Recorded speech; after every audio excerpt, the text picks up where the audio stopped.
எரிபொருள் தீர்ந்தமையால் அனலை தீவில் கரையொதுங்கிய இந்திய மீனவர்கள். மஹிந்தவின் பிரதான பாதுகாப்பு அதிகாரி நெவில் வன்னியார் ஆட்சிக்கு விளக்கமறியல். போதைப்பொருள் கொண்டு வந்ததாக சந்தேகிக்கப்படும் படகொன்று சுற்றி வளைப்பு. அரசாங்கம் சர்வதேச நாணய நிதியத்தின் தாளத்துக்கு ஆடுகிறது, சஜித் பிரேமதாசா குற்றச்சாட்டு. இலங்கை வரலாற்றில் 4 லட்சத்தை கடந்த தங்கத்தின் விலை. யாழ் குடாநாடு முழுவதும் முழுநேர மின்வெட்டு, வெளியான அறிவிப்பு. இசாரா செவ்வந்தியை புகழ்ந்து தள்ளும் அனுரவின் அமைச்சர். ஊடகங்கள் முன் புன்னகை, குற்றவியல் பிரிவுக்குள் கண்ணீர், உண்மையை உரைக்கும் காவல்துறை அதிகாரி. கொழும்பு துறைமுக மனித புதைகுழியின் அகழ்வு நிறைவு. இந்திய பாதுகாப்புக்கு அச்சுறுத்தலாக எங்கள் மண் பயன்படுத்தப்படாது, டெல்லி இந்து கல்லூரியில் பிரதமர் ஹருணி தெரிவிப்பு. தொடர்பான விரிவான செய்திகள்.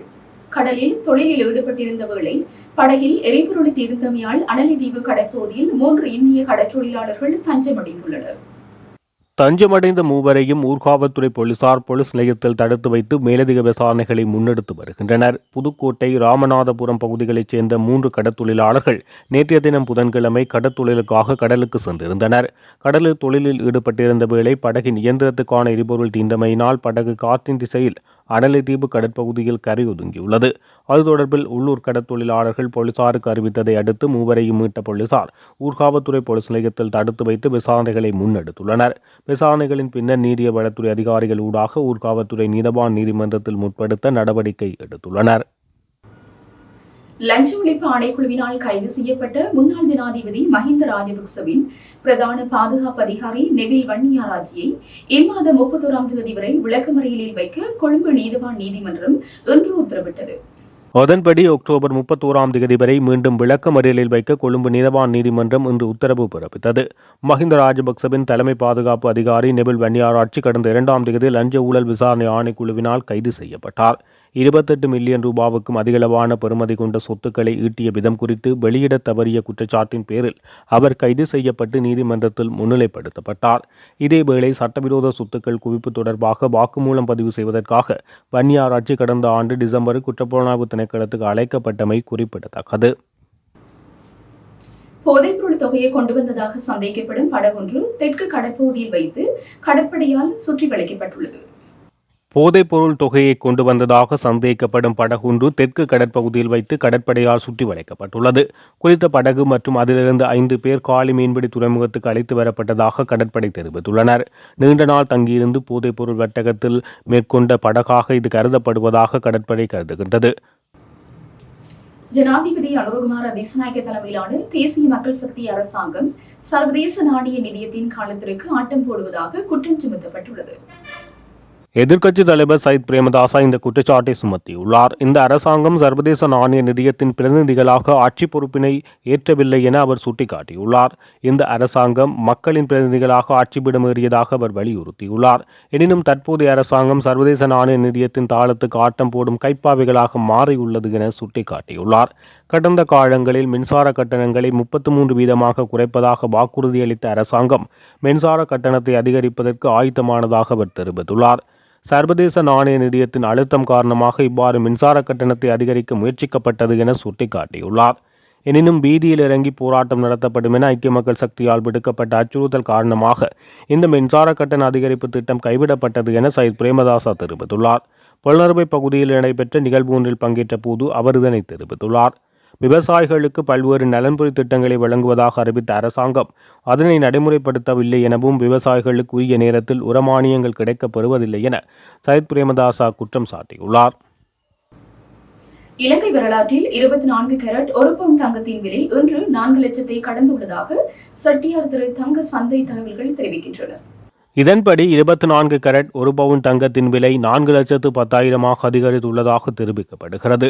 நேற்றைய தினத்துடன் ஒப்பிடும்போது இதன் விலை இன்று 15,000 ரூபாய் அதிகரித்துள்ளதாக சுட்டிக்காட்டப்பட்டுள்ளது.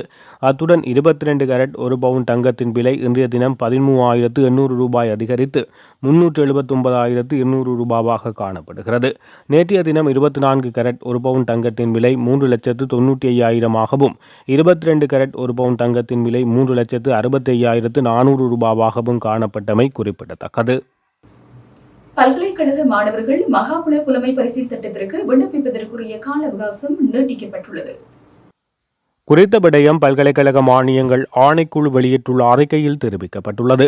அந்த வகையில் 2024-25 கல்வியாண்டுக்கான பல்கலைக்கழகத்துக்கு தகுதி பெற்ற மாணவர்களுக்குரிய மகாபுல புலமை பரிசில் திட்டத்துக்கு விண்ணப்பிப்பதற்குரிய கால அவகாசமே நீடிக்கப்பட்டுள்ளது. அதன்படி புலமை பரிசலுக்கு விண்ணப்பிப்பவர்கள் எதிர்வரும் 31ஆம் தேதி வரை விண்ணப்பிக்க முடியும் என பல்கலைக்கழக மானியங்கள் ஆணைக்குழு தெரிவித்துள்ளது. எதிர்வரும் திங்கட்கிழமையுடன் காலக்கெடு நிறைவடைய இருந்தமை குறிப்பிடத்தக்கது. வடமாகாணத்தில் எதிர்வரும் 26ஆம் தேதி பகல் முழுவதும் மின்வெட்டு நடைமுறைப்படுத்தப்படும் என தகவல் வெளியாகியுள்ளது. குறித்த விடயத்தை இலங்கை மின்சார சபை அறிவித்துள்ளது. மின் கட்டமைப்பில் அவசியமான பராமரிப்பு பணிகளை மேற்கொள்ளும் நோக்கத்துடன் மின்தடை நடைமுறைப்படுத்தப்பட உள்ளதாக மின்சார சபை தெரிவித்துள்ளது. வவுனியா மன்னார் இடையே 220 kV மின் பரிமாற்ற படத்தை மாற்றியமைப்பதற்கான வேலைகளுக்காக வடமாகாணத்துக்கான 132 kV வவுனியா புதிய அனுராதபுர மின் பரிமாற்ற கட்டமைப்பு நிறுத்தப்படுவதால் இந்த முன்னெடுப்பு அவசியம் என மின்சார சபை அறிவித்துள்ளது. அந்த வகையில் எதிர்வரும் 26ஆம் தேதி ஞாயிற்றுக்கிழமை காலை 6 மணி முதல் இரவு 7 மணி வரை யாழ் குடாநாடு முழுவதும் மின்வெட்டு நடைமுறைப்படுத்தப்படும். மற்றும் முல்லைத்தீவு மாவட்டம், கிளிநொச்சி மாவட்டம், வவுனியா மாவட்டம் முழுவதும் மின் விநியோகம் துண்டிக்கப்படும் என இலங்கை மின்சார சபை அறிவித்துள்ளது. பொதுமக்கள் மின்தடை நேரத்துக்கு முன்னரே தங்களது அத்தியாவசிய தேவைகளுக்கான முன்னேற்பாடுகளை செய்யுமாறு மின்சார சபை கேட்டுக் கொண்டுள்ளது. இசாரா சபந்தியின் வலிமை, அறிவு மற்றும் திறன் இந்த நாட்டை கட்டியெழுப்புவதற்கு பயன்படுத்தப்பட்டிருந்தால் எவ்வளவு சிறந்த நாட்டை கட்டியெழுப்ப முடிந்திருக்கும் என்று வீட்டு வசதி துணை அமைச்சர் TP சரத் தெரிவித்துள்ளார். குற்றத்துக்கு பிறகு ஒரு பெண்ணாக அவர் மேற்கொண்ட பயணத்தை நாம் கருத்தில் கொள்ளும் போது அவர் ஒரு அறிவுஜீவி என்பது தெளிவாகிறது என தெரிவித்துள்ளார். நாட்டை கட்டியெழுப்புவதற்கு தனது பலம், அறிவு மற்றும் திறன்களை பங்களிப்பது முக்கியம் என துணை அமைச்சர் சுட்டிக்காட்டினார். இந்த நிகழ்வில் உரையாற்றும் போது அவர் இந்த கருத்துக்களை தெரிவித்தமை குறிப்பிடத்தக்கது. பாதாள உலகக்குழு உறுப்பினர்கள் மற்றும் குற்றவாளிகளை நாட்டுக்குள் அழைத்து வரும்போது ஊடகங்கள் குவிந்திருப்பதை அவர்கள் அறிவார்கள். அவர்களை பார்த்ததும் புன்னகை உதிர்ப்பார்கள். ஆனால் கொழும்பு குற்றவியல் பிரிவுக்குள் நுழைந்ததும் கதறி அழுது வீதியில் உறைந்து போவார்கள் என காவல்துறை அதிகாரி நிசாந்த சொய்சா தெரிவித்தார். இசாரா சிபந்தியை நேபாளத்திலிருந்து அழைத்து வந்த நிலையில் அவர் ஊடகங்களுக்கு முன்னால் சிரித்த முகத்துடன் செல்லும் காட்சி வெளியாகியிருந்த நிலையில் காவல்துறை அதிகாரி மேற்கண்டவாறு தெரிவித்துள்ளார். இது தொடர்பில் அவர் தெரிவிக்கையில், சட்டம் அல்லது நீதிமன்றங்கள் தலையிடும் போது அவர்கள் சாதாரணமாக ஒருவரைப் போல ஆகிவிடுகிறார்கள். அவர்களின் வீர சாகசங்கள் அனைத்தும் அத்தோடு முடிந்து விடுகின்றன. சட்ட வளாகத்துக்குள் எந்த வீரர்களும் இல்லை என்பதே நிதர்சன உண்மை என DIG நிசாந்த சொய்சா தெரிவித்துள்ளார். கொழும்பு துறைமுகத்தில் 100க்கும் மேற்பட்ட மனித உடல்கள் மீட்கப்பட்ட புதைகுழியின் அகழ்வாய்வு பணிகள் நிறைவடைந்துள்ளதாக நீதிமன்றத்திற்கு அறிவிக்கப்பட்டுள்ளது. கொழும்பு நகரின் உயர் பாதுகாப்பு வலயத்தில் ஜனாதிபதி ரணில் விக்ரமசிங்கவின் ஆட்சி காலத்தில் கண்டுபிடிக்கப்பட்ட புதைகுழி தொடர்பான வழக்கு 2025 அக்டோபர் 13 திங்கட்கிழமை கொழும்பு நீதவான் ஹசுன் காந்தின திசாநாயக்க முன்னிலையில் விசாரணைக்கு எடுத்துக் கொள்ளப்பட்டது. மனித புதைகுழியிலிருந்து மீட்கப்பட்ட மனித எலும்புகள் குறித்து வைத்திய பகுப்பாய்வை ஆரம்பிக்குமாறு விசேட சட்ட வைத்திய அதிகாரி சுனில் ஹேவவேவுக்கு நீதவான் உத்தரவிட்டார். அகழ்வாய்வில் இருந்து மீட்கப்பட்ட குறைந்தது 106 பேரின் மனித எலும்புகள் ஏற்கனவே குற்றக்காட்சி விசாரணை போலீசாரின் காவலில் வைக்கப்பட்டுள்ளதோடு எதிர்காலத்தில் நீதிமன்றம் மூலம் பகுப்பாய்வுக்கு ஒப்படைக்கப்பட உள்ளன. கொழும்பு துறைமுகத்தின் அகழ்வாய்வு பணிகள் விசேட தடவையியல் சட்ட வைத்திய அதிகாரி சுனில் கேவகே மற்றும் தடவையியல் தொல்பொருள் ஆய்வாளர் சோமதேவ் ஆகியோரால் நடத்தப்பட்டன. அக்டோபர் 13ஆம் தேதி நீதிமன்றத்தில் எதிர்கால வைத்திய பகுப்பாய்வு பணிகள் எவ்வாறு மேற்கொள்ளப்பட வேண்டும் என்பது குறித்து அனைத்து தரப்பினரின் பங்கேற்புடன் ஒரு கலந்துரையாடல் நடத்தப்பட வேண்டும் என பாதிக்கப்பட்ட தரப்பின் சார்பில் முன்னிலையான சட்டத்திரணி போசான் ஹேரத் கோரிக்கை விடுத்தார். நீதிபதி 2025 நவம்பர் 28ஆம் தேதி வழக்கை மீண்டும் விசாரிக்க திகதி நிர்ணயித்தார். கொழும்பு துறைமுகத்துக்கு செல்லும் புதிய அதிவேக வீதியை நிர்மாணிப்பதற்காக பூமியை அகழ்ந்த போது ஜூலை 13, 2024 அன்று அந்த பிரதேசத்தில் அமைந்துள்ள பழைய செயலக வளாகத்தில் மனித எலும்பு கூடுகள் முதல் கண்டுபிடிக்கப்பட்டன. இது தொடர்பில் நீதிமன்றத்துக்கு அறிவித்த பின்னர் கொழும்பு புதுக்கடை மேலதிக நீதவான் பண்டார இலங்கசிங்கவின் உத்தரவின் பேரில் செப்டம்பர் 5, 2024 அன்று இந்த இடத்தில் அகழ்வாய்வு பணிகள் ஆரம்பமானதும் தற்செயலாக கண்டுபிடிக்கப்பட்ட கொழும்பு துறைமுக மனித புதைகுழியிலிருந்து குறைந்தது 106 பேரின் மனித எலும்புகள் கண்டுபிடிக்கப்பட்டது. இது நாட்டில் இதுவரை அகழ்வாய்வு செய்யப்பட்ட 4வது பெரிய மனித புதைகுழியாக பதிவாகியுள்ளது. யாழ்ப்பாணத்தில் செல்லுபடியற்ற அனுமதி பத்திரத்துடன் கடல் அட்டைகளை எடுத்துச் சென்றவர்கள் கைது செய்யப்பட்டுள்ளனர். கைது செய்யப்பட்டவர்களிடமிருந்து 1240 கடல் அட்டைகளும் கடல் அட்டைகள் எடுத்து சென்ற வாகனமும் கைப்பற்றப்பட்டுள்ளது. கடற்படையினர், போலீஸ் விசேட அதிரடிப்படையினர் இணைந்து மேற்கொண்ட சோதனை நடவடிக்கையின் போது வேலணை துறையூர் பகுதியில் நேற்று முன்தினம் சந்தேகத்துக்கிடமான முறையில் பயணித்த வாகனத்தை வழிமறித்து சோதனையிட்டனர். இதன்போது செல்லுபடியற்ற அனுமதி பத்திரத்துடன் சட்டவிரோதமான முறையில் பிடிக்கப்பட்ட 1240 கடல் அட்டைகள் வாகனத்தில் எடுத்து செல்லப்படுவதை கண்டறிந்து வாகனத்தில் பயணித்த அல்லைப்பட்டி பகுதியைச் சேர்ந்த இருவரையும் கைது செய்தனர். கைது செய்யப்பட்ட 2 நபர்களையும் மீட்கப்பட்ட கடல் அட்டைகளையும் அவற்றை எடுத்து சென்ற வாகனத்தையும் மேலதிக சட்ட நடவடிக்கைகளுக்காக யாழ்ப்பாண நீதியல் வளத்துறை அதிகாரிகளிடம் கடற்படையினர் ஒப்படைத்துள்ளனர்.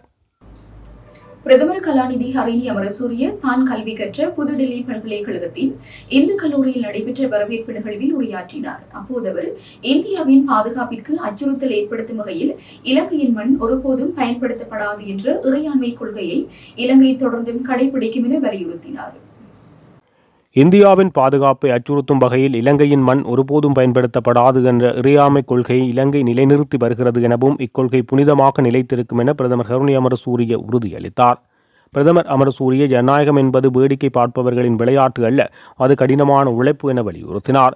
டெல்லி பல்கலைக்கழகத்தின் இந்து கல்லூரியின் முன்னாள் மாணவியான ஹரிணி அமரசூரிய, நான் பயின்ற கல்வி நிறுவனத்துக்கு வருகை தந்தபோது மாணவர்கள் மற்றும் ஆசிரியர்களால் உற்சாகமாக வரவேற்கப்பட்டேன். பிரதமர் ஹரிணி அமரசூரிய இலங்கையின் பிரதமராக பதவியேற்ற பின்னர் இந்தியாவுக்கு மேற்கொண்டிருக்கும் அவரது முதலாவது உத்தியோகபூர்வ விஜயத்தின் போது அக்டோபர் 16, 2025 புதுடெல்லியில் இந்திய வெளிவிவகார அமைச்சர் கலாநிதி எஸ். ஜெய்சங்கரை சந்தித்தார். இதன்போது நடத்தப்பட்ட கலந்துரையாடல்களில் பொருளாதார ஒத்துழைப்பு, தொடர்பாடல், டிஜிட்டல் பரிவர்த்தனை, கல்வி மற்றும் இரு நாடுகளுக்கு இடையிலான மக்கள் உறவுகள் ஆகிய துறைகளில் இருதரப்பு உறவினை பலப்படுத்துவது குறித்து கவனம் செலுத்தப்பட்டது. அத்தோடு கடல்சார் இணைப்பு, மின்சாரம், பல்சக்தி, வர்த்தகம் மற்றும் கல்வித்துறை செயல்திட்டங்கள் உட்பட இலங்கையில் மேற்கொள்ளப்படும் பரந்தளவிலான அபிவிருத்தி திட்டங்களுக்கு இந்திய அரசாங்கம் தொடர்ச்சியாக வழங்கி வரும் உதவிகளை நிதி ரீதியாக பெற்றுத்தரும் ஒத்துழைப்பினையும் பிரதமர் பாராட்டியுள்ளார். காலங்களில் இலங்கைக்கு இந்தியா பெற்றுக் கொடுத்த ஆதரவுகளை நினைவுகூர்ந்த பிரதமர், இலங்கைக்கு நெருங்கிய நேச நாடு என்ற வகையில், பிராந்தியத்தின் நீண்டகால பங்காளர் என்ற வகையிலும் இந்தியாவுடனான ஒத்துழைப்பை மேம்படுத்துவதில் இலங்கையின் உறுதிப்பாட்டை மீண்டும் வலியுறுத்தியுள்ளார். இத்துடன் ஜெஃப்னக்லரியின் மதிய நேர பிரதான செய்திகள் நிறைவடைகின்றன. மேலதிக செய்திகளை அறிந்து கொள்ள www.jeffnaglary.lk என்ற இணையதளத்தின் ஊடாக இணைந்து கொள்ளுங்கள்.